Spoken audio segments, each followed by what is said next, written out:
Hi friends, how are you all? Hope all of you are reading along with me. Hope all of you are watching my videos every day. So let's now dive deep into the next lesson or the next chapter of our reading time. So today we'll read about the kingdom of fools. Rema Chacha, you must be very intelligent. You know so much about farming, fishing, stories, and so many other things. Meenu remarked that night as they sat outside, watching the fireflies twinkling all around them. But Rema Chacha did not agree. No, not really. There is plenty I still don't know. In fact, one can never stop learning. Knowledge is the only thing it's good to be greedy about. It was a beautiful clear night. The moon and stars shone in the black, unpolluted sky.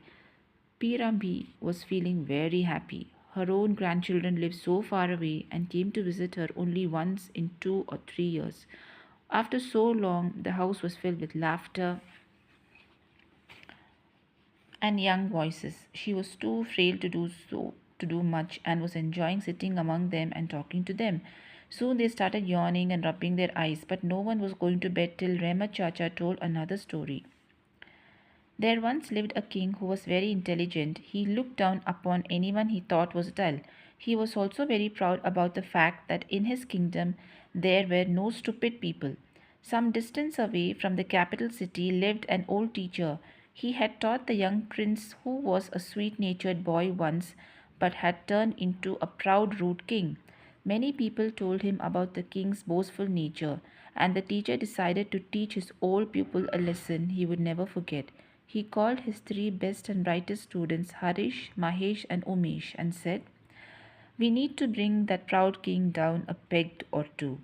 I want the three of you to teach him a lesson and make him realize the foolishness of his pride." The three students set off for the capital. Harish walked to the city market. There he met a man selling betel leaves. I'm turning the page.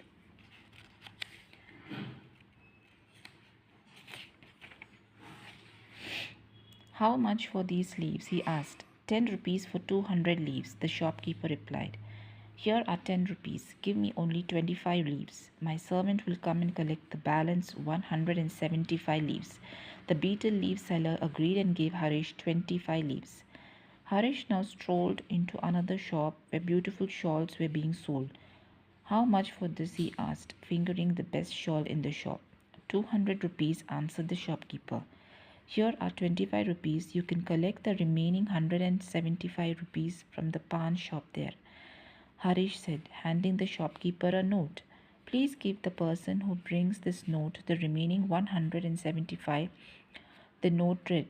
The shawl shop owner sent his servant with the note to the pawn shop to verify if needed this was true. The other shopkeeper glanced at the note and said, "Yes, it's true.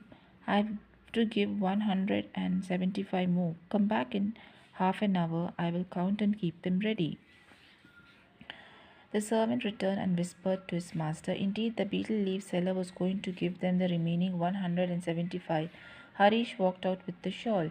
After half an hour, when the servant went to collect the money, he found the shopkeeper busy counting out leaves. 173, 174, 175. "There you go. Here are the rest of the leaves." The servant was amazed at being handed a sheaf of pan leaves instead of money. He called his master, and the two shopkeepers started arguing loudly. Slowly, they realized that someone had made fools of them. They rushed to complain to the king. The king was surprised to hear how a stranger had trickled the clever shopkeepers of his kingdom. He decided to keep a lookout for this man.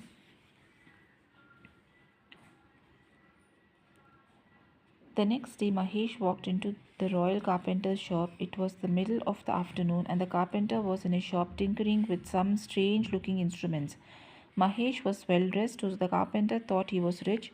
Enthusiastically, he started showing off his various creations. He picked up a large wooden lock and said, "See this.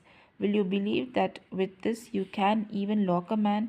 Place the person's head between the," I'm turning the page, "lock and a pillar, and turn the key, and there the man cannot escape."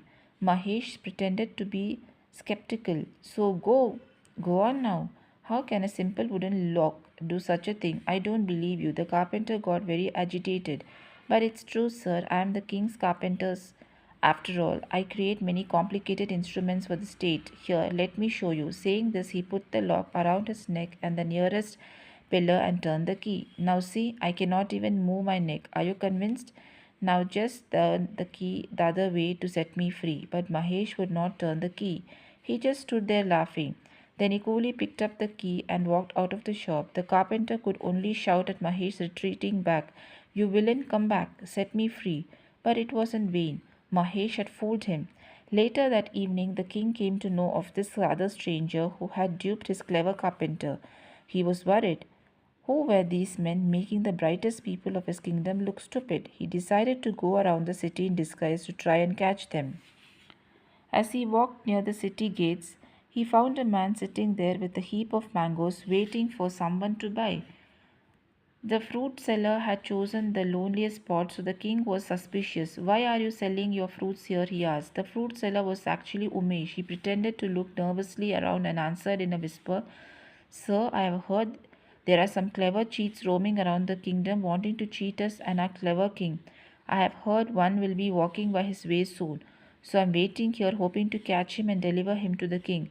The king was surprised that this person knew all about the clever gang of cheats. "Have you seen him before?" "Yes, sir, I know the gang. The person who is coming today is the chief." "What does he look like?" "He is tall, hefty, and very cruel." "Is there any way I can see him?" the king asked excitedly. "Sir, the best way is to hide. As soon as he comes, I will whistle. You can see him." But at that spot there was neither a tree nor any rock behind which the king could hide. Then the fruit seller held out a sack. "Hide in this, sir," he suggested. "I will keep you next to me, and anyone will think it is a sack of mangoes." I'm turning the page. Look at this. The king, Umesh, mangoes. The king agreed and hopped into the sack. Quickly Umesh tied it and walked away laughing. The king soon realized he had been tricked, but he was tied in the sack and could not do nothing.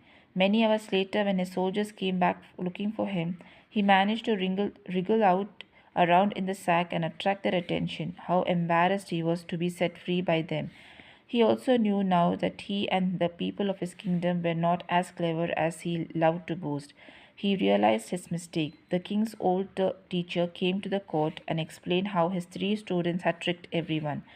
Harish, Mahesh, and Umesh apologized for their actions, and the king promised to rule his kingdom with wisdom and humility. So, here ends this chapter, and please read along with me, and please do watch my videos. I'll see you again tomorrow. Take care.